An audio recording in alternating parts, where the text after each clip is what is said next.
Okay. Habari ya jioni ndugu watazamani. Hapa ni mahali pa kiroho na pia ni sehemu ya utalii ambayo inaitwa Chiperamio inayopatikana Songea, kijiji cha Peramiho.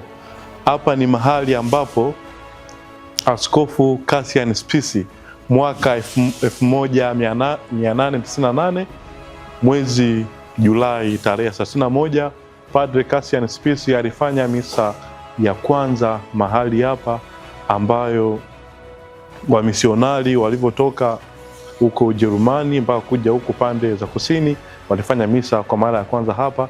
Ndio tukapafanya kuwa sehemu ya kiroho kama sehemu ya hija na pia ni sehemu ya ukumbusho tangu kwa Kristo kuenea pande za kusini.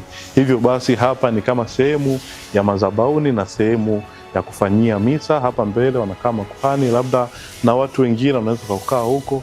Pia kuna sehemu mbalimbali ambao kuna Bible ground ambayo imezunguka huku, kuanzia huko mpaka sehemu zote. Tuna vituo kama 250 ambayo ndio Bible ground ambayo imeelezea historia mbalimbali kuanzia uumbaji wa dunia, uinjilishaji Yesu Kristo mwenyewe, watakatifu mbalimbali na vitu mbalimbali tunaweza tukapata ndani ya vituo 250. Pia tuna kanisa kule chini, kanisa la maabudio, ambao watu wakishamaliza kuzunguka katika kusali na kutafakari Bible ground na kwa watakatifu mbalimbali wanakwenda kutulia kwenye kikanisa kinaitwa chepo, ambacho kwa ni kanisa kwa ajili ya kuabudu. Karibuni sana Peramio, karibuni sana Chiperamio.